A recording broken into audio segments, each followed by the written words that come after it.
বেগম রোকেয়া বিশ্ববিদ্যালয়ের শিক্ষার্থী আবু সাইদ হত্যা ও মানবতা বিরোধী অপরাধ মামলায় ট্রাইব্যুনালে হাজির করা হয়েছে এসএআই আমির হোসেন সহ 4 জনকে। সকালে তাদের কারাগার থেকে ট্রাইব্যুনালে নেওয়া হয়।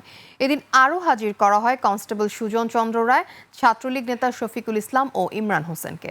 জীবন অবাক না করলে কে করবে? 28% মিল্ক ফ্যাটের অবাক করার সাথে ফ্রেশ মিল্ক পাউডার। জীবন অবাক করুক প্রতিদিন।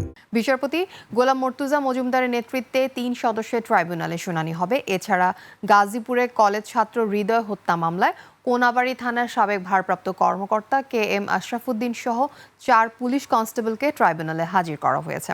অপরদিকে যাত্রাবাড়ী এলাকায় হত্যা মামলায় পুলিশের সহকারী কমিশনার তানজিল আহমেদ ও সাবেক ওসি আবুল হাসানকেও ট্রাইব্যুনালে হাজির করা হয়েছে।